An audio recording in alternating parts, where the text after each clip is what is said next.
बहुत समय पहले एक राजा था जो अपनी प्रजा के कल्याण के लिए हमेशा समर्पित रहता था। एक दिन वह शिकार के लिए जंगल में गया। वहां उसे एक तपस्वी ध्यान करते हुए मिला।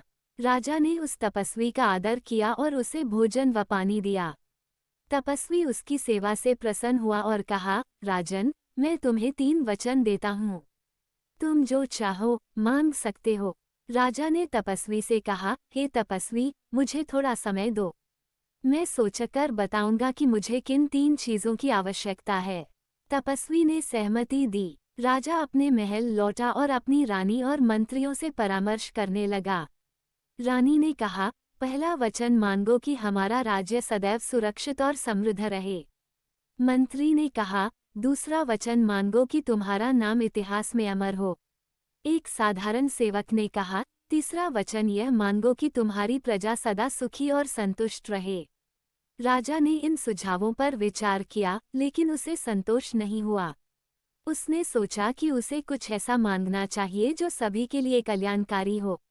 अगले दिन राजा तपस्वी के पास गया। उसने कहा, हे तपस्वी, मुझे ऐसा वरदान दो कि मैं हमेशा न्यायपूर्ण रहूं और मेरी बुद्धि सही गलत का निर्णय कर सके।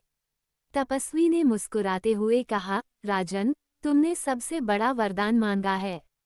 यदि राजा न्यायप्रिय होगा तो राज्य, प्रजा और इतिहास सब सुरक्षित रहेंगे।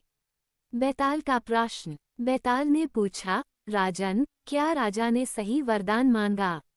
यदि नहीं, तो और क्या मांगना चाहिए था? राजा विक्रम का उत्तर। राजा विक्रम ने उत्तर दिया, तपस्वी से राजा ने सही वरदान मांगा। एक न्यायप्रिय राजा ही अपने राज्य को समृद्ध, प्रजा को सुखी और अपने नाम को अमर बना सकता है। अन्य वरदान स्वार्थपूर्ण हो सकते थे, लेकिन न्याय और बुद्धिमत्ता से ही सभी समस्याओं का समाधान संभव है। बैताल का उत्तर। बैताल ने कहा, तुमने फिर सही उत्तर दिया, राजन। लेकिन तुमने अपनी मौन प्रतिज्ञा तोड़ी, इसलिए अब मैं वापस पेड़ पर जा रहा हूँ। और वह फिर से उड़कर पेड़ पर जा बैठा।